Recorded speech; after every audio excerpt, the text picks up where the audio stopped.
মোহন, অন্যান্য জেলার থেকে বগুড়া তারেক রহমানের নিজের জন্মজেলা, সেখানে তার রাজনীতি হাতে করে, অর্থাৎ বগুড়ার মানুষের উচ্ছ্বাস একটু বেশি থাকবে স্বাভাবিকভাবেই। নতুন বাংলাদেশ গঠিত হতে যাচ্ছে তারেক রহমানের নেতৃত্বে, নতুন মন্ত্রিসভা শপথ হবে বিকেলে, এখন সংসদ সদস্যদের শপথ। কি প্রত্যাশা বগুড়ার মানুষের? হিমাদ্রি, আপনি জানেন যে বগুড়া তারেক রহমানের জন্মভূমি, তার বাবার জন্মভূমি বগুড়া। তারেক রহমানের নিজের এলাকা, তারেক রহমান নিজে বলেছেন যে বগুড়া বা নিজের এলাকা। স্বভাবতই আজকে তারেক রহমান এমপি হিসেবে শপথ নিচ্ছেন, এরপরে বিকেলে উনি প্রধানমন্ত্রী হিসেবে শপথ নেবেন।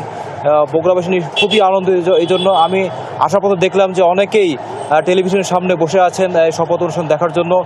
আমি দাঁড়িয়ে রয়েছি সাতমাথায়, এখানে শুধুমাত্র কর্মজীবী মানুষেরা ভিড় করছেন, কিন্তু যারা সাধারণ মানুষ, যারা খেটে খাওয়া মানুষ, তারা কিন্তু টেলিভিশনের সেটের সামনে দাঁড়িয়ে বসে আছেন যে কখন তারা দেখবেন তারেক রহমান, তাদের নেতা, তাদের সন্তান তারেক রহমান শপথ নিচ্ছেন। তো আমি তারেক রহমান যে এবার এই প্রথমবার এমপি হিসেবে শপথ নিচ্ছেন, সেই বিষয়ে বগুড়াবাসীর প্রত্যাশা জানবো। আমি প্রথমে একটু বলবেন যে আপনার প্রত্যাশা। আমরা অত্যন্ত আনন্দিত এবং উচ্ছ্বসিত।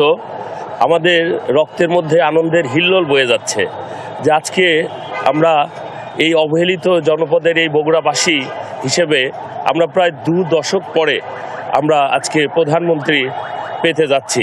এটা আমাদের যে কত বড় ভালো লাগা, এটা আমাদের প্রত্যেকটা বগুড়াবাসী আমরা অনুভব করছি। এবং যে স্বাক্ষর আমরা রেখেছি, ওরা 7টি আসনে আমরা সর্বোচ্চ ভোট দিয়ে তাকে নির্বাচিত করেছি।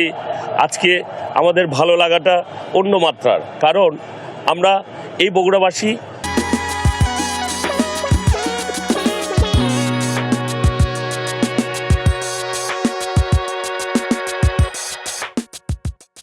দীর্ঘদিন অবহেলিত, প্রায় 25 বছর আমরা অবহেলিত।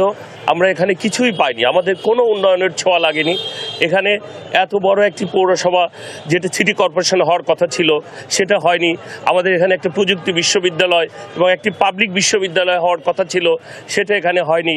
একটি বিমানবন্দর প্রতিষ্ঠা হয়েছে বহু পুরনো, সেটা আমাদের এটা ডোমেস্টিক ফ্লাইট চালু করার কথা ছিল, সেটা এখানে হয়নি। এবং বগুড়ার কোনো উন্নয়ন হয়নি। এটা একটি ইকোনমিক জোন হওয়ার কথা ছিল, সেটা হয়নি। এবং আমাদের অর্থনৈতিক অঞ্চল এখানে হওয়ার কথা ছিল। এখানে বড় একটি কৃষি ভিত্তিক এই বগুড়া, সেখানে কৃষির একটা হাব তৈরি করার কথা ছিল, সেটা হয়নি। যোগাযোগ ব্যবস্থার তেমন কোনো উন্নয়ন হয়নি। আসলে বগুড়ায় আমাদের তো প্রধানমন্ত্রী আমরা পেলাম, এর সঙ্গে মনে হয় এখানে কাজ করার জন্য আরও 2-1জন ফুল মিনিস্টার এবং প্রতিমন্ত্রী বা উপমন্ত্রী হইলে আমরা আরও খুশি হইতাম। ধন্যবাদ। ধন্যবাদ।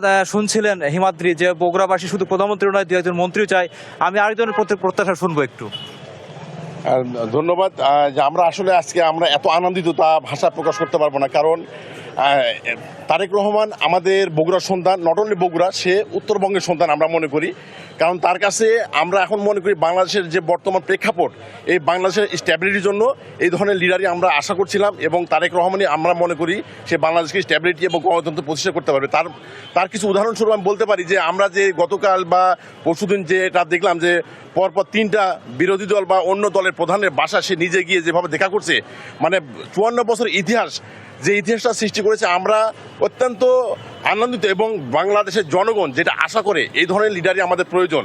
এবং আমরা মনে করি উত্তরবঙ্গটা পুরো অবহেলিত ছিল, গত 17 বছর কোনো উন্নয়নের কাজ আমরা দেখতে পাই নাই।